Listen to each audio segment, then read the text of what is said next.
Chantal, bonjour. Tu as Bonjour, eu il y a Véronique. quelques années des soucis, on va dire, avec le Conseil général à l'époque, qui est départemental maintenant. Peux-tu nous expliquer ce qui t'est arrivé?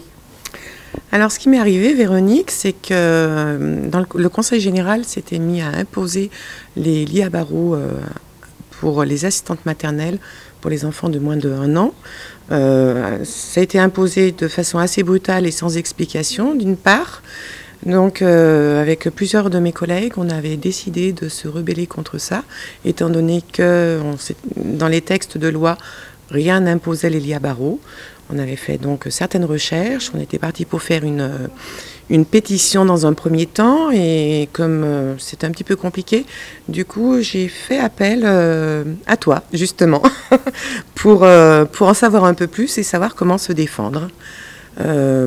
C'était un petit peu compliqué comme parcours, pas de te rencontrer, mais de se défendre. Donc j'ai été convoquée d'une part en CCPD parce que je ne voulais pas obtempérer à la demande faite par la PMI, à savoir donc avoir un lit à barreaux pour un bébé que je gardais à ce moment-là.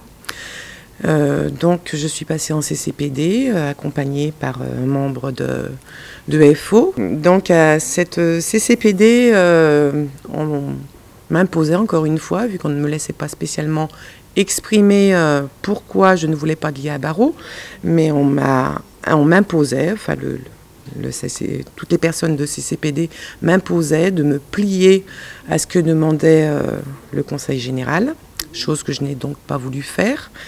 Donc, tu es passé en CCPD. Après la CCPD, est-ce que tu es allé plus loin? Eh bien, après la CCPD, oui, je suis allée plus loin dans la mesure où déjà en CCPD, on m'a retiré donc la garde de la petite que j'avais à ce moment-là. Donc, j'ai décidé d'aller plus loin avec toujours l'aide de FO, vu que c'est allé jusqu'au tribunal administratif. Chantal, tu viens de nous dire que tu es passée à la commission consultative paritaire départementale, la CCPD. Après, qu'est-ce qui s'est passé? Donc après la CCPD, j'ai perdu donc la place de la petite que j'avais en garde à ce moment-là, qui avait moins de 1 an, vu que je n'avais pas de lit à barreaux et que je ne voulais toujours pas en avoir.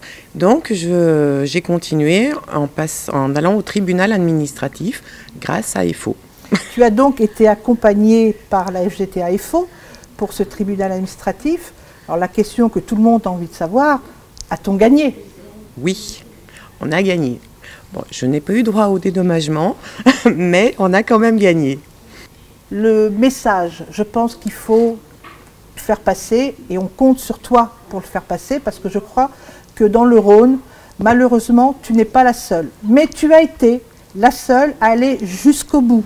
Qu'est-ce que tu as envie de dire aux camarades assistantes maternelles? Ce que j'ai envie de leur dire, c'est de surtout arrêter de se laisser manipuler par les PMI, par tout ce qu'on peut nous dire, quand on nous propose des changements dans notre métier, de vérifier si c'est légal, d'aller chercher les textes de loi pour savoir, dans le référentiel entre autres, pour savoir s'ils ont le droit de nous imposer certaines choses dans notre métier. Parce que c'est trop facile, bientôt on va nous dire de mettre nos maris dehors et on va accepter sinon.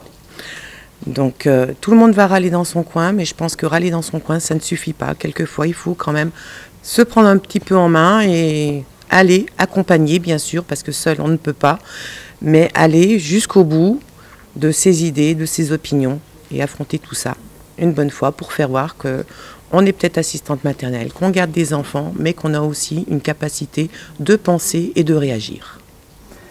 Est-ce que, en un mot, est-ce que tu dirais à tes camarades assistantes maternelles de se syndiquer? Je pense que c'est une bonne idée parce que de toute façon, si on reste seul, on n'y arrive pas.